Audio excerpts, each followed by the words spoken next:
കൊട്ടാരക്കരയിൽ ബൈക്കും കാറും കൂട്ടിയിടിച്ച് യുവാവ് മരിച്ചു. ബൈക്ക് ഓടിച്ചിരുന്ന കരിക്കം സ്വദേശി അഭിരാമാണ് മരിച്ചത്. സുഹൃത്ത് അജയനെ പരിക്കുകളോടെ കൊട്ടാരക്കര താലൂക്ക് ആശുപത്രിയിൽ പ്രവേശിപ്പിച്ചു. കൊട്ടാരക്കര കച്ചേരിമുക്ക് പോസ്റ്റ് ഓഫീസിന് മുന്നിൽ ഇന്നലെ രാത്രി 12 മണിക്കായിരുന്നു അപകടം.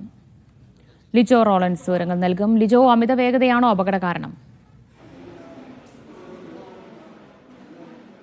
ദിവ്യ, പുലർച്ചയോടുകൂടെ 2 യുവാക്കൾ ചേർന്ന് പോയ ബൈക്കാണ് അപകടത്തിൽപ്പെട്ട് ഒരാൾക്ക് ജീവൻ നഷ്ടപ്പെട്ടിരിക്കുന്നത്. കൊട്ടാരക്കരയ്ക്ക് സമീപത്ത് വെച്ചായിരുന്നു ബൈക്കും കാറും കൂട്ടിയിടിച്ചുള്ള ഒരു അപകടമുണ്ടായത്.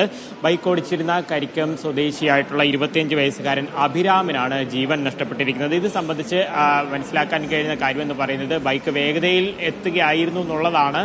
അവിടെ ഉണ്ടായിരുന്ന ചില ആളുകളൊക്കെ പ്രാഥമികമായി തന്നെ പോലീസ് നൽകിയിരിക്കുന്ന ഒരു വിവരം. ആ വാഹനം ഇങ്ങനെ കൊട്ടാരക്കരയിൽ നിന്നും വന്ന ബൈക്ക് കാറിലേക്ക് ഇടിക്കുകയായിരുന്നു. അതിലായിരുന്നു അപകടം സംഭവിച്ചത്. ഉടൻ തന്നെ ആശുപത്രിയിലേക്ക് മാറ്റിയെങ്കിലും അഭിരാമിന്റെ ജീവൻ രക്ഷിക്കാനായില്ല. ഒപ്പമുണ്ടായിരുന്ന സുഹൃത്ത് അജയന് പരിക്കുകളോടെ കൊട്ടാരക്കര താലൂക്ക് ആശുപത്രിയിൽ പ്രവേശിപ്പിക്കുകയും ചെയ്തിട്ടുണ്ട്. തീരെ ഗുരുതരമല്ല. നിലവിൽ ഏകദേശം ആ ഒരു ആരോഗ്യം വീണ്ടെടുത്ത് വരുന്നു എന്നുള്ളൊരു കാര്യമാണ് മനസ്സിലാക്കാനായിട്ട് കഴിയുന്നത്.